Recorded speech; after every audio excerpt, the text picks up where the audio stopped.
Hello बच्चों, स्वागत है आप सबका हमारे इस नए लेक्चर में क्वाड्रेटिक इक्वेशंस के। और बच्चों, आपको याद ही होगा कि हम एक स्टैंडर्ड बुक को सॉल्व कर रहे हैं जिसका नाम आपको नीचे टाइटल में दिखाई दे देगा। और इस स्टैंडर्ड बुक में हमने बच्चों अभी तक लोगैरिथम पूरा कंप्लीट सॉल्व कर लिया है और क्वाड्रेटिक इक्वेशंस का एक्सरसाइज 1, 2 और 3 हम कर चुके हैं। आज के लेक्चर में मैं एक्सरसाइज 3 का एक सवाल आपको कराऊंगा और एक्सरसाइज 4 जो मैच द कॉलम है उसके भी अपन कुछ क्वेश्चंस को देखेंगे।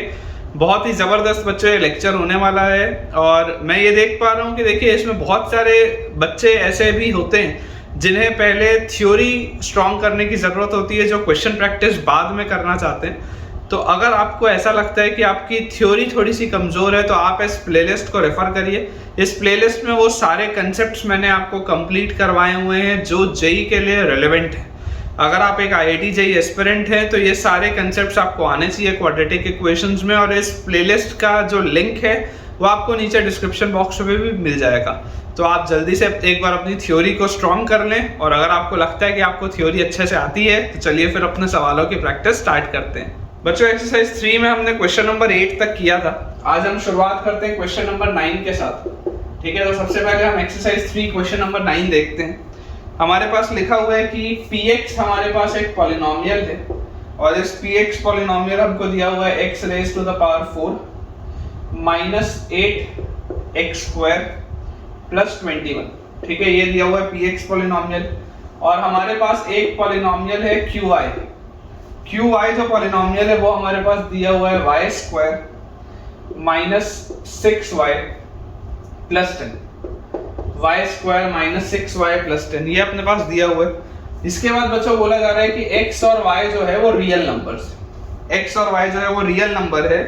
और अगर हमें ये बोल दिया जाता है कि px इंटू qy जो है, px इंटू qy जो है उसकी वैल्यू अगर 5 है, px इंटू qy की वैल्यू अगर 5 है तो possible values of x plus y क्या होगा, x प्लस y की पॉसिबल वैल्यूज क्या क्या हो सकता है, हमसे ये पूछा जा रहा है इस सवाल में। अब अगर बच्चों आप इसको ऑब्जर्व करें ध्यान से तो आप इस बात को समझिए कि देखिए ये जो आपके पास इक्वेशन लिखा हुआ है, इस इक्वेशन को अगर मैं थोड़ा सा कंप्लीटिंग द स्क्वायर वाले मेथड को यूज करूं जो हम क्लास 10th में क्वाड्रेटिक इक्वेशन से पढ़ते हैं, तो यहाँ से आपको दिखेगा कि इसको आप लिख सकते हैं x स्क्वायर माइनस 4 का होल स्क्वायर, मतलब कि x की पावर 4, उसके बाद यहाँ पे आ जाएगा माइनस 8x स्क्वायर और प्लस 16 आएगा। यहाँ पर अपने पास प्लस 21 है तो यहाँ पर प्लस 5 आएगा। आप देख सकते हैं कि ये चीज और ये चीज बिल्कुल सेम है, बस मैंने इसको कंप्लीटिंग द स्क्वायर बना के इस फॉर्मेट में लिख लिया। अगर आप इसको एक्सपैंड करके 5 ऐड करेंगे तो दोबारा ये चीज आपको मिल जाएगी। सिमिलरली ये वाला जो हमारे पास qy है इसको आप लिख सकते हैं y माइनस 3 का होल स्क्वायर, तो y square minus 6y plus 9 आएगा, आपके पास प्लस 10 है तो आपने प्लस 1 कर दिया। अब जो समझने वाली बच्चों बात है, ऐसे सवालों में जो समझने वाली चीज होती है, समझने वाली चीज ये है कि यार ये जो px है ये हमेशा ही 5 या उससे बड़ा होगा, है ना। दिस इंप्लाइज px जो होगा this will always be greater then और इक्वल टू 5, क्योंकि ये जो परफेक्ट स्क्वायर मैंने बनाया, ये वाला परफेक्ट स्क्वायर का मिनिमम वैल्यू क्या हो सकता है, 0 हो सकता है। कब होगा ये 0? जब x स्क्वायर की वैल्यू 4 के बराबर हो जाए। तो क्योंकि ये जो परफेक्ट स्क्वायर है, परफेक्ट स्क्वायर की वैल्यू कभी भी नेगेटिव नहीं हो सकती, it can be 0, it can be positive. तो मतलब मैं ये बात गारंटी से बोल सकता हूँ कि px जो आपके पास पॉलिनोमियल दिया है वो हमेशा ही 5 या उससे बड़ा होगा, मतलब कि उसकी minimum value, the minimum value of px will be 5।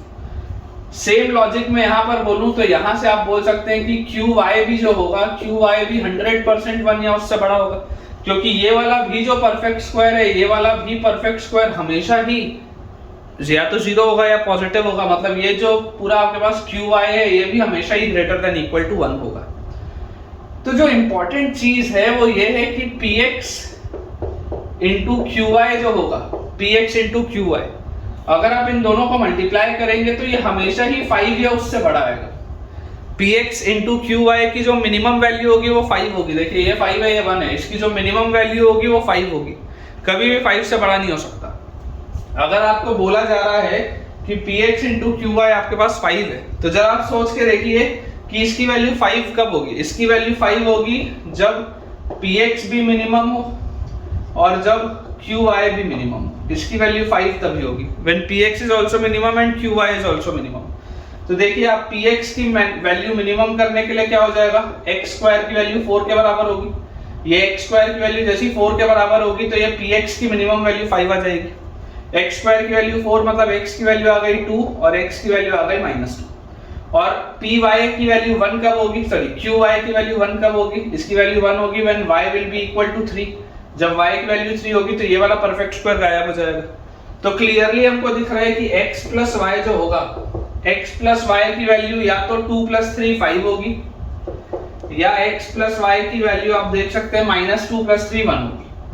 मतलब आपके पास दो पॉसिबल वैल्यूज आ रही हैं x प्लस y की, एक वैल्यू हमारे पास आ रही है 1, एक वैल्यू हमारे पास आ रही है 5। ऑप्शंस अगर हम चेक करें तो बच्चों क्वेश्चन नंबर 9 का आंसर दिया हुआ है A option and C option, जिसमें 1 और 5 दिया हुआ है, तो ये बिल्कुल सही है। अब इसके बाद बच्चों हम एक्सरसाइज 4 देखते हैं। एक्सरसाइज 4 में मैच द कॉलम है।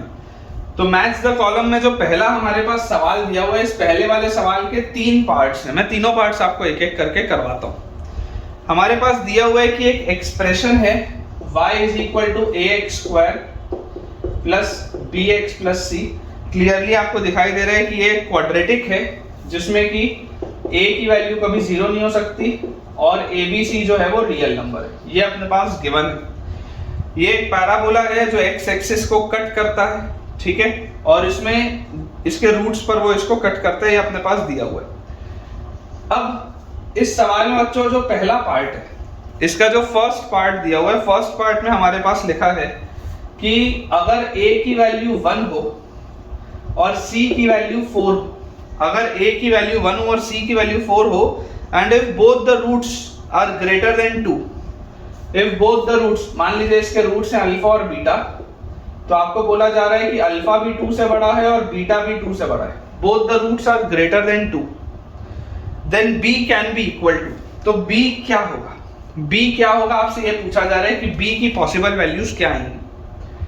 अब अगर हम इसको ऑब्जर्व ध्यान से करें तो हमको देखो इसमें क्या चीज समझ में आती है बच्चों, हमको यहाँ पर ये बात समझ में आती है कि ये इक्वेशन बन जाएगा x square plus bx plus 4 equal to 0। ये आ जाएगा आपके पास क्वाड्रेटिक इक्वेशन, और इसके रूट्स हैं आपके पास अल्फा और बीटा, और आपको बोला जा रहा है कि इसके दोनों ही रूट्स किससे बड़े हैं, 2 से बड़े।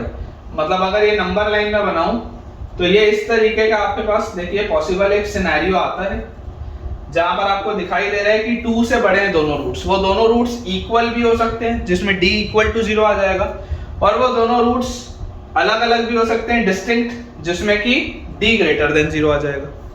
तो इसमें पॉसिबिलिटी हमारे पास क्या आती है, देखिए सबसे पहले तो पॉसिबिलिटी आती है कि discriminant greater than equal to 0 होना चाहिए। दूसरी चीज हमारे पास इसमें आती है कि फंक्शन की वैल्यू 2 पर जो भी होगी वो 100% पॉजिटिव होगी। और तीसरी इसमें हमारे पास बात निकल के आती है कि -b/2a जो होगा, जो वर्टेक्स का x कोऑर्डिनेट होता है, -b/2a जो होगा, जो वर्टेक्स का x कोऑर्डिनेट होता है, ये 100% 2 से बड़ा होगा। वर्टेक्स का x कोऑर्डिनेट 100% 2 से बड़ा होगा। ये 3 कंडीशंस हमको समझ में आती है। अब अगर हम सबसे पहले बात करें डिस्क्रिमिनेंट की, तो इसका डिस्क्रिमिनेंट क्या होगा, इसका डिस्क्रिमिनेंट होगा b स्क्वायर -4ac मतलब -16। This should be greater than equal to 0। तो यहां से आ गया b -4 into b plus 4 should be greater than equal to 0। तो जैसे ही आप बच्चों इसको नंबर लाइन बना के प्लॉट करेंगे, this is -4, this is +4, positive negative positive, तो यहां से आपके पास आ जाएगा b बिलोंग्स टू -इंफिनिटी से -4 क्लोज्ड यूनियन 4 क्लोज से इंफिनिटी। ये हमारे पास आ गया पहला आंसर, ठीक है क्या, ये अपने पास आ गया पहला आंसर। अब इसके बाद दूसरी चीज हमारे पास लिखी हुई है फंक्शन की वैल्यू 2 पर पॉजिटिव होनी चाहिए। तो फंक्शन की वैल्यू 2 पर आएगी कितनी, जैसे आप यहाँ पर 2 रखेंगे तो आ जाएगा आपके पास 2 का square plus 2 into b plus 4। ये जो भी चीज होगी ये पॉजिटिव होनी चाहिए, मतलब कि ये 4 और 4 8, तो 2b plus 8 should be greater then 0, मतलब कि b plus 4 should be greater then 0। यहाँ से आपके पास आ जाएगा b इज ग्रेटर देन -4, मतलब b बिलोंग्स टू -4 से इंफिनिटी। यहां से अपने पास ये चीज आ गई b प्लस 4 ग्रेटर देन 0, मतलब b ग्रेटर देन -4, मतलब -4 से इंफिनिटी। और तीसरी चीज हमारे पास क्या है, वर्टेक्स का x कोऑर्डिनेट। तो वर्टेक्स का x कोऑर्डिनेट मतलब -b/2 है, तो -b/2 है, हम जैसे निकालेंगे तो यहां से आएगा -b/2। ये जो -b/2 है ये 100% किससे बड़ा होना चाहिए, 2 से बड़ा होना चाहिए। ये हमारे पास है। -b/2 जो होगा वो 100% 2 से आपके पास बड़ा होना चाहिए, मतलब कि -b जो होगा वो 4 से बड़ा होना चाहिए। और इसका मतलब जैसे ही आप इसको माइनस साइन से मल्टीप्लाई करेंगे तो b जो होगा वो -4 से छोटा होना चाहिए। b should be less than -4 आएगा यहाँ से, मतलब आपके पास आ गया b बिलोंग्स टू -∞ से -4। b बिलोंग्स टू हमारे पास आ गया -∞ से -4। अब आप तीनों में देखिए क्या क्या आंसर आ रहे हैं। एक बोलता है -∞ से -4 और 4 से इंफिनिटी, एक बोलता है -4 से इंफिनिटी, एक बोलता है -4 से छोटा। क्या इन तीनों में कुछ भी कॉमन है क्या? ये तीनों में बच्चों कुछ भी कॉमन नहीं आ रहा। अगर आप इवन नंबर लाइन बना के देखेंगे, देखिए मैं आपको यहाँ पर बताता हूँ, हमारे पास जो चेक पॉइंट्स है वो है -4 पे और 4 पे। ये बोलता है -∞ से -4 क्लोज्ड यूनियन 4 क्लोज से इंफिनिटी। ये बोलता है -4 से बड़ा आप कुछ भी ले लो, और ये आपको बोलता है -4 से आप छोटा कुछ भी ले लो। आप देख के बताइए क्या इसमें आपको कुछ भी कॉमन मिल रहा है क्या? कुछ भी कॉमन नहीं मिल रहा। इसका मतलब there is no real value of b, b की कोई भी रियल वैल्यू पॉसिबल नहीं है। तो आंसर विल बी इसका आ जाएगा answer no real value of b। b की कोई भी रियल वैल्यू हमारे पास नहीं आ रही है, ठीक है। और यही अपने पास बच्चों दिया भी हुआ है, एस ऑप्शन में दिया है, ठीक है। जो फर्स्ट वाला है आपके पास ये ए था, तो ए वाले का आंसर दिया है एस, ठीक है। ए वाले का आंसर अपने पास आ जाएगा एस, there is no real value of b. अब इसमें बच्चों जो अपने पास सेकेंड पार्ट दिया हुआ है, सेकेंड पार्ट में लिखा है कि अगर a की वैल्यू -1 हो जाए और अगर b की वैल्यू 5 हो जाए, और if roots lie on either side of -1, roots lie on, मैं यहां पर लिख देता हूं, roots lie on either side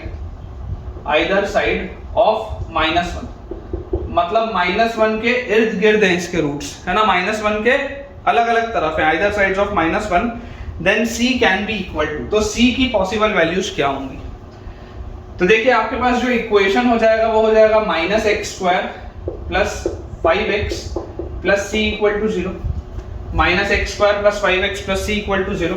और इसके भी देखिए आपके पास रूट्स अगर अल्फा बीटा दिए थे, तो अब आपको बोला जा रहा है कि इस तरीके का एक सिनेरियो है जिसमें -1 के अगल बगल इसके रूट्स, ठीक है ना। एक रूट -1 से छोटा है, एक रूट -1 से बड़ा है।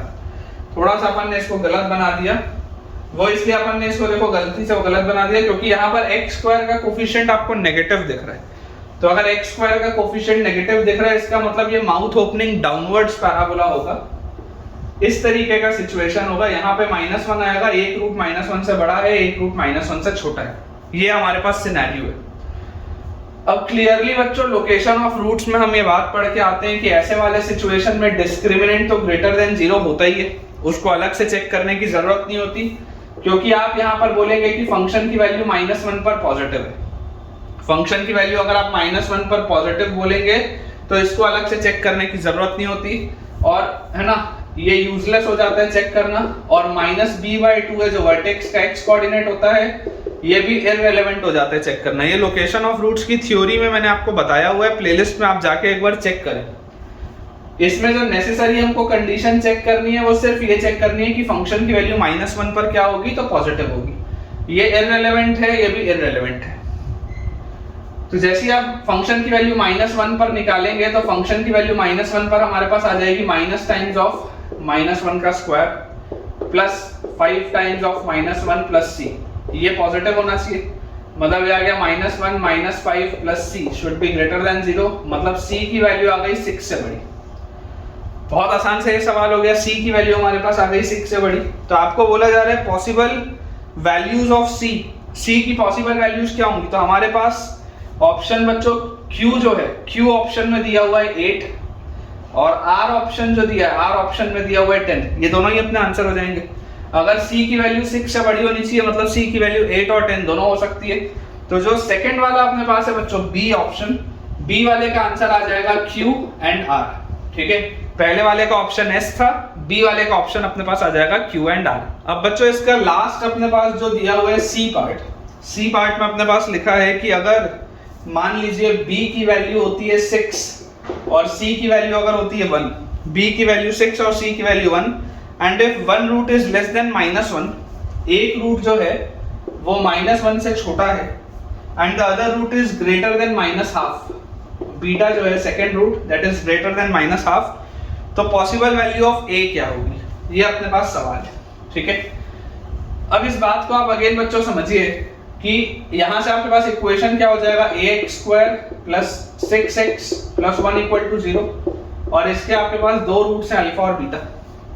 इमेजिन करिए, देखिए अभी आपको x² का कोफिशिएंट पॉजिटिव है या नेगेटिव है पता नहीं है, तो यहाँ पर आपको दो केस बनेंगे। पहला केस बनेगा when a is greater then 0।